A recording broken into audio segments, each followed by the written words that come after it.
Welcome back, most of you for here for the first time to Improper Gaming's channel, episode number 2 of our Shadow Priest, trying our best to get to Keystone Hero as the worth current ranked Mythic Plus spec. We're starting off here at 459 item level after our last dungeon, an 11 Darkheart Thicket. I'm really trying to get down the AoE, see what I can do to actually do some damage out here and keep up with everyone. One big thing that I keep forgetting is half the stuff is channeled. Although I have Mind Spike, Mind Torrent really does a ton of damage, and I was trying to get some good casts off, but nothing really lives so long, especially this late in the season. But hopefully that's going to change as we move forward and defeat some of these large packs and get into these larger keys. I still got to get the rotation down clearly here. I'm trying to use Dark Ascension after I've already thrown out all my other cooldowns, so a little out of sync, but we'll get it through. I'm going to try to run through these as best I can, the quickest way through each of these 10s and 11s and stuff to try to get a baseline for the rest of the video. So as we approach the first boss, I want to try to get the actual use of my skills down here so that I can do some real damage and not be the bottom of the charts. Mind Blast is our go-to.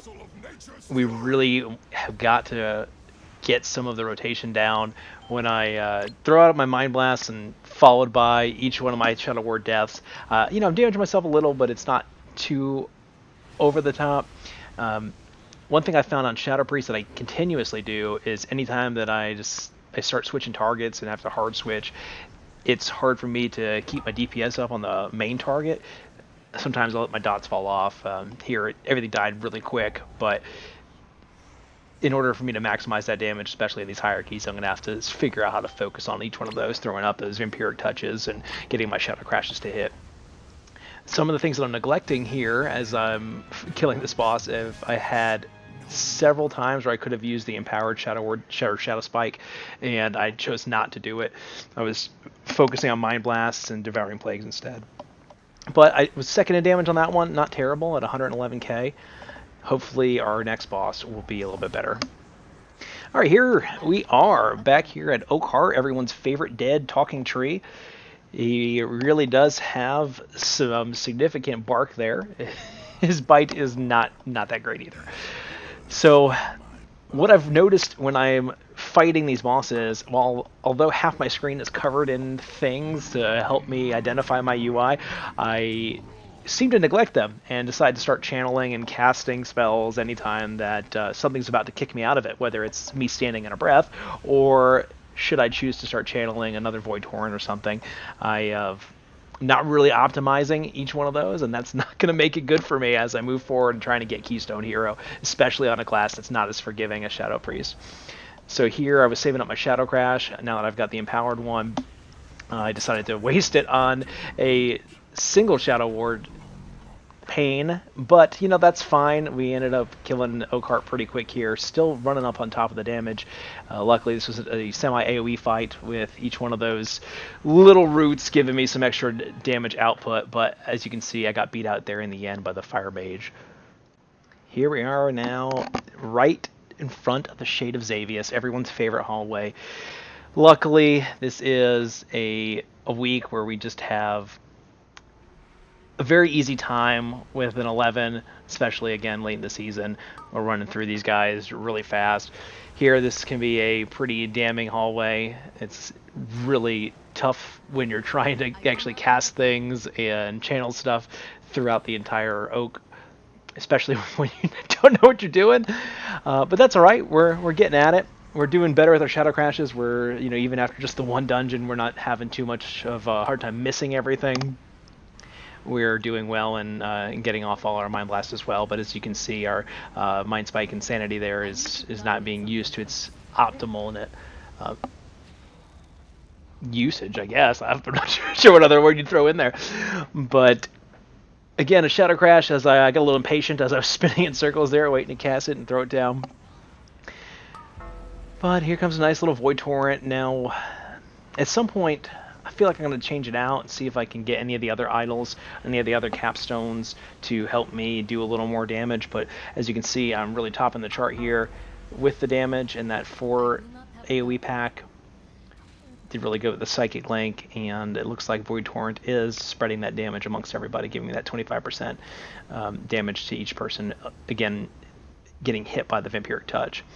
Our last pack here before the last boss.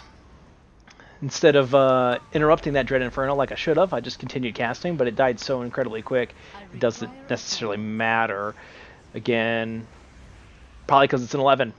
But I think the 45-second use there on the silence would have been useful, especially since nobody else had kicked it. As you can see, all of our interrupts are still on cooldown. I guess no one else thought it was that important either. All right, our last part of the dungeon. Hopefully we can get something good. Clearly we're going to get in here with, looks like a +3 on this key. We've got plenty of time.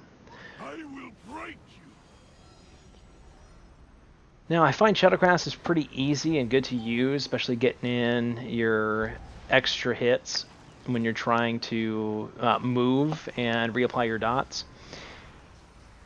I got kind of unlucky getting silence there. I wasn't able to cast anything, especially in the middle of my power infusion at the start. But we're doing well, getting our Mind Blast off, trying to get my Mind Bender, and I should have, before casting that other Mind Blast, I should have done that Dark Ascension first. It gave me an extra couple seconds on the Mind Bender. Mind Bender does do a lot of extra damage, even in single target. It's still, every time you hit with one of those single target spells, it actually increases its duration and attacks again, giving you double the damage every time you're using one of those. So, well, that was a real easy 11, even though I ended up on top and overall at 132k DPS, getting close in by that Fire Mage. Really trying my best to understand and learn the class, but we're going to see how well I do in this next upcoming Atal'Dazar. Alright, so here we are. This is the group we're doing it with. Got ourselves a Hunter, another Priest, Warrior, and one of my favorites, a Death Knight. Atal'Dazar, a 10. Again, just for 59 item level, still running strong, trying to get in as many of these as I can to figure out the actual what I can do instead of running and falling right on top of a raptor. You know, that's fine. He's just a little lonely, so I figured why not wake him up, invite him to the party a little. Everyone's favorite Loa, our dead buddy Razan. Cutting it close, but that's okay. As you can see, I still did not use Dark Ascension. I basically waited until Mind Bender was out, and now I'm getting killed by dinosaurs. Great, great. Exactly what I needed. Instead of using Shadow Crash or whatever, I decided to wait until they are basically dead, so that was a total waste. But at least I didn't die. Well, luckily this is a 10, because that could have been a wipe. Oh, good. More swords. That's, you know, just come on down. Let's just have a party. Bring the whole dungeon. Oh, my goodness. Hopefully I don't get targeted, because I can't... Okay. Well, I was going to say I can't cast, but I might as well just run away. Now, luckily, these Angelic Feathers help me out.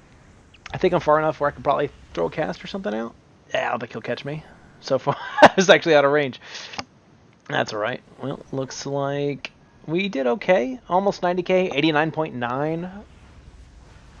Fine for running around and trying to recover from everything else that was happening.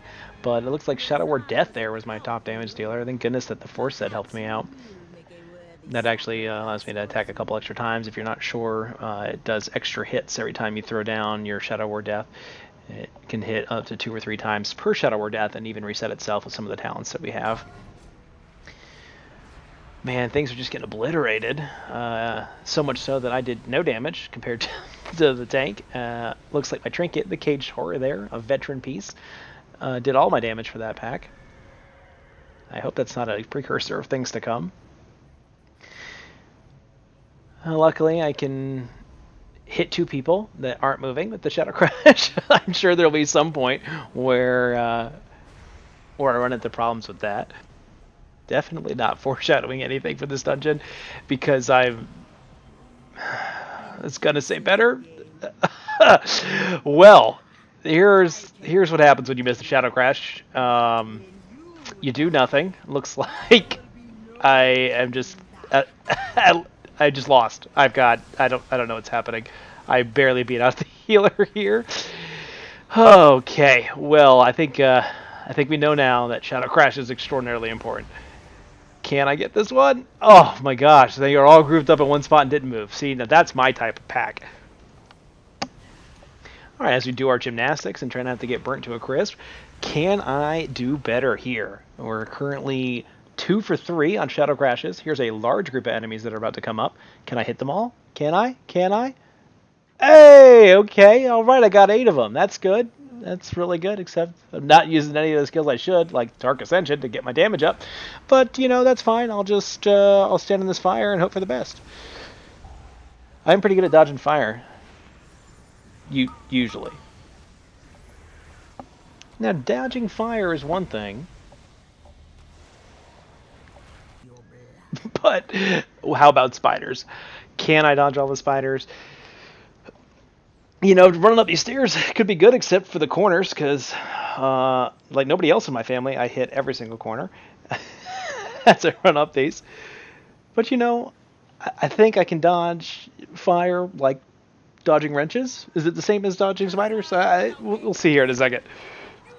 Oh, man, I got my Shadow Crash again. Okay, so we're 4 for 5 for the dungeon. I think that's pretty solid. Obviously, there's been more than 5 that were thrown out there, but after our big goof, can I get this one guy? No, I was going to Shadow Crash him, but clearly it was on cooldown, so we'll just wait until Yasma's almost dead. Well, I chose even not to Shadow Crash there because I didn't want to embarrass myself after I started getting 4 for 5. Because, it was almost 4 for 4 for 4, but it wasn't. It wasn't like the Wendy special. Here, we are just throwing Shadow Crashes and hoping that we can hit all of them. Well, Yasma's almost finished. We've finally topped off our Devouring Plagues. Now, if you don't know, for this class that I've been finding out, it's our Devouring Plague stack. So anything that's left on the last one gets rolled into the next one. Oh, that spider almost got me. I was too busy thinking about Wendy's. Oh, glad it was over. That made it easy. Okay, Skittering Vessel. I wanted to try this out, and I don't know how well it was going to do. I think adding it into my arsenal is going to be helpful, but I don't know if it's going to be any better between that and the Caged Horror. I'm currently running a healing trinket, and I was trying to offset some of the Shadow War deaths there, but I don't know. We'll see. We'll see what really happens. We'll see how it goes until the next dungeon. Well, those are just a couple quick extra dungeons. Finally learning what I can do and can't do. I was in second place for the Atal'Dazar, and I ran first place on DPS there in that nice little 11 Darkheart Thicket. Not to optimally playing it, but that's part of being improper, is you just gotta learn how to get each little mistake and make it a little bit better, and hopefully we can turn this into an actual Keystone Hero.